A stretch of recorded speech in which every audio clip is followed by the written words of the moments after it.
मुंबईत हिऱ्याचे दागिने विकणारी आणि त्यावर कमिशन देणारी टोरेस कंपनी।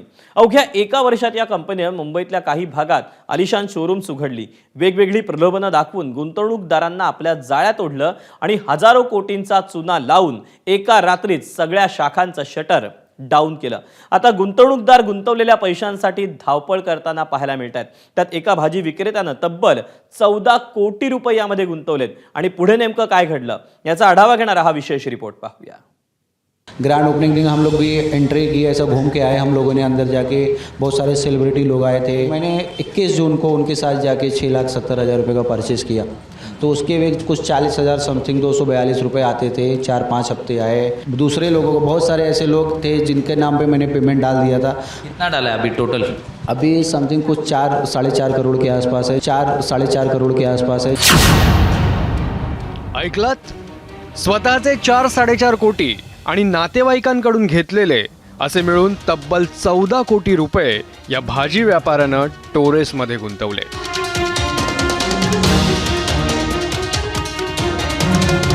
दादरच्या भाजी मंडईतील 50% व्यापाऱ्यांनी या टोरेस कंपनीत पैसे गुंतवले होते।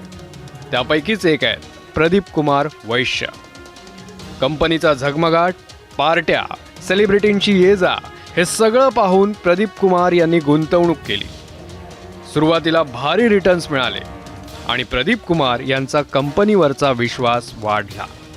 अनेकांकडून पैसे घेतले आणि त्यात गुंतवले, पण टोरेसनं एका रात्रीत आपला गाशा गुंडाळला आणि गुंतवणूकदारांनी प्रदीप कुमार यांच्याकडे पैशांचा तगादा लावला।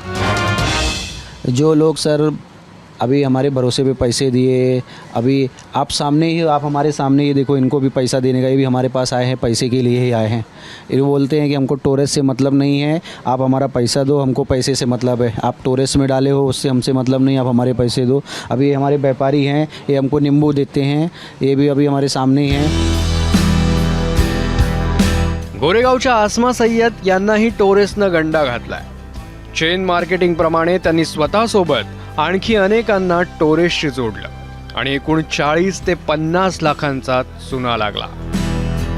माझे जे लोक होते त्याच्यामध्ये आतमध्ये तुमच्या मार्फत इतरांनी जमा केले, त्यांचे 1-1 लाख रुपये होते सर, आणि ते भरपूर प्रॉब्लेममध्ये आहेत। त्यांचे माझे मामा वाढलेले होते, त्यांची मामीने माझे गंटन ठेवून ते पैसे लावले होते। टोटल अमाऊंट किती आहे आता एकूण? एवढी अमाऊंट मी बघते 40 लाखपर्यंत असणार ही अमाऊंट। मोठी अमाऊंट आहे आणि सगळ्यांनी माझ्यावर भरोसा करून हे पैसे लावलेले होते। एकाने 10,000, एकाने 11, एकाने 50, एकाने 30। एकाच्या ऑपरेशनसाठी त्यांनी पैसे ठेवले होते। ते बाईने 50,000 लावले, कारण ऑपरेशनचे पैसे निघणार, त्याला काही कॅन्सर होता म्हणून त्यांनी ते पैसे लावले। ॲटलीस्ट 40,000 रुपये तरी आले तर आमचे पैसे, आमची इन्कम चालू होईल म्हणून। आर्थिक गुन्हे शाखेकडून या सगळ्या प्रकरणाचा तपास सुरू आहे। कंपनीच्या दादर कार्यालयातून कोट्यवधीची रोकड, भेटवस्तू, वाउचर्स कारवाई दरम्यान जप्त करण्यात आली आहेत। कंपनीची बँकेतील 3 खाती फ्रीज करण्यात आली असून 11 कोटींची रोकड त्यात असल्याचं तपासात समोर आलंय। त्या दिवशी जर मी गेलो नसतो तर आणि 4 दिवस लोकांचे पैसे जमा करून त्यांनी बंद केलं असतं। मी त्या दिवशी स्वतः जाऊन तिथे अरेस्ट केलं सगळ्यांना।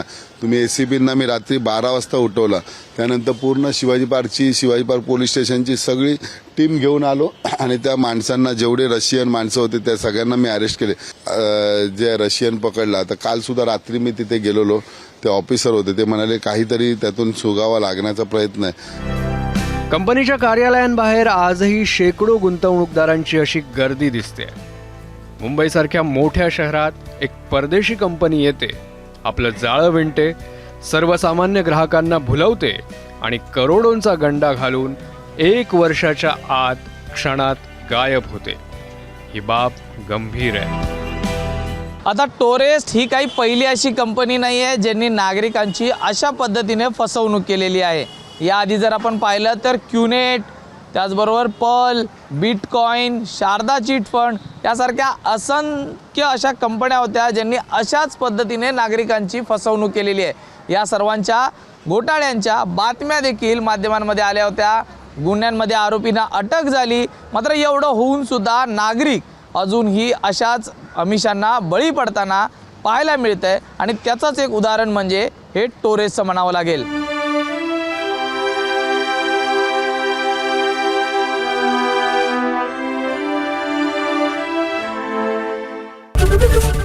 एबीपी माझा, उघडा डोळे बघा नीट.